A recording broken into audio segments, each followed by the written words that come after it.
Hello, Namaste. I am Rachana Sunar from Nepal.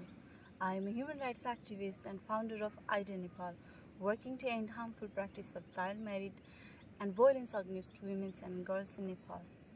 The reason behind of my work, it reflects my own story. I was forced to marry off when I was 15 years old, which was not acceptable for me. I was not ready, neither my body was ready become a bride and be sexually active and have children instant I get married. And I went against of my own family, and luckily I escaped from that forced marriage and remained at school and continued my education. Since that day I realized the power of saying no. So there was not only me, there were many girls in our community who needed that voice, that power to say no to child marriage, to save their future. So we started having dialogue since 2013, and we went door to door raising awareness against of child marriage and its bad consequences, convincing their parents to save their daughters to stop their child marriage. So our campaign has stopped more than 80 child marriage, and we have raised awareness among more than 10,000 young girls and life visiting different schools in Nepal. Worldwide, 650 million girls get married before they turn 18, but in Nepal, 37% of child marriage is still practiced, which means 4 girls out of 10 lose their chance for education. They are dropped out from the schools, exposed to domestic violence, mental torture, and it can lead to pre-pregnancy risk relating to child mortality and malnutrition in children, uterus prolapsed, and other health consequences which may lead them towards depression and suicide. Therefore, child marriage is violation of human rights. In Nepal, under 20 years, marriage is illegal and it's called as child marriage. Child marriage eliminates the possibilities to have bodily autonomy in young girls and women. Although the rights of reproductive health is guaranteed in our constitution, but the reality is different. There is lack of implementation of those provisions and laws. Therefore, still majority of women and girls, they don't even know that reproductive health rights or bodily autonomy rights exist. They are unaware of their bodies and their rights.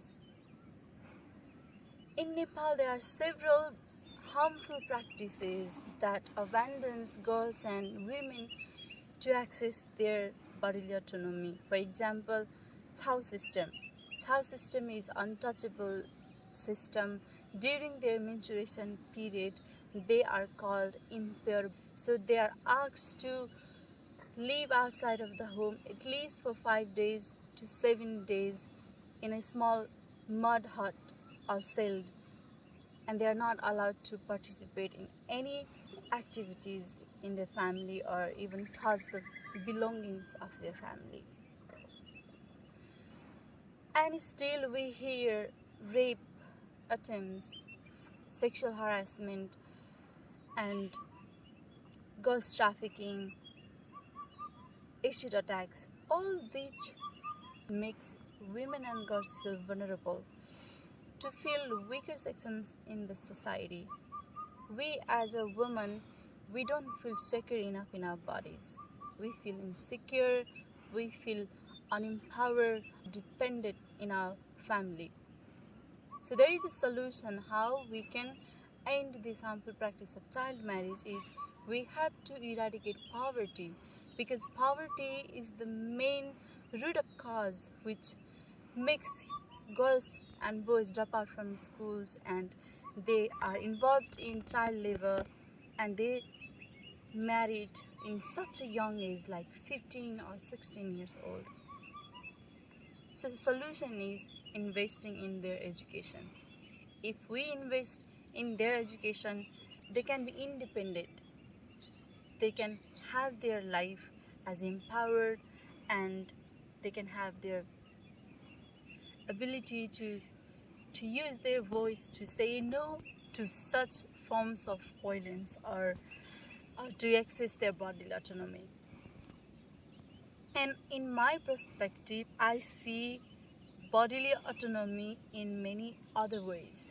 It's not only about our body, our rights to have children, our rights to say no to have sexual relationship with a partner if we don't want, or our rights to control our bodies in our way.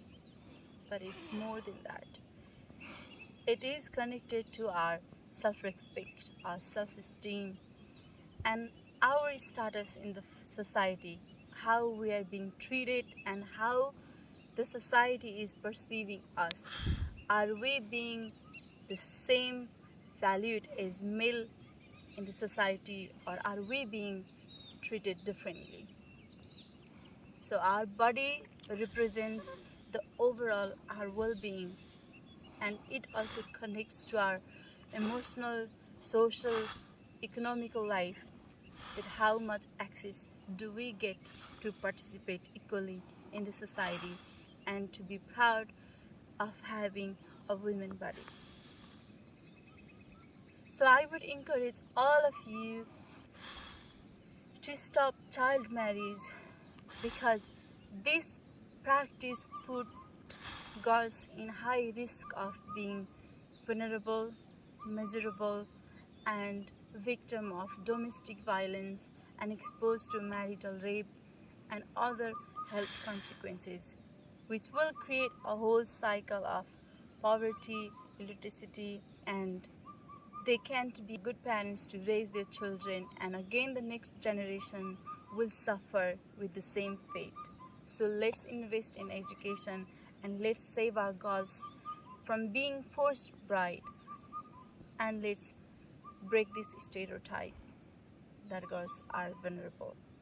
We are equally empowered, and we have rights to decide what we want to do in our bodies.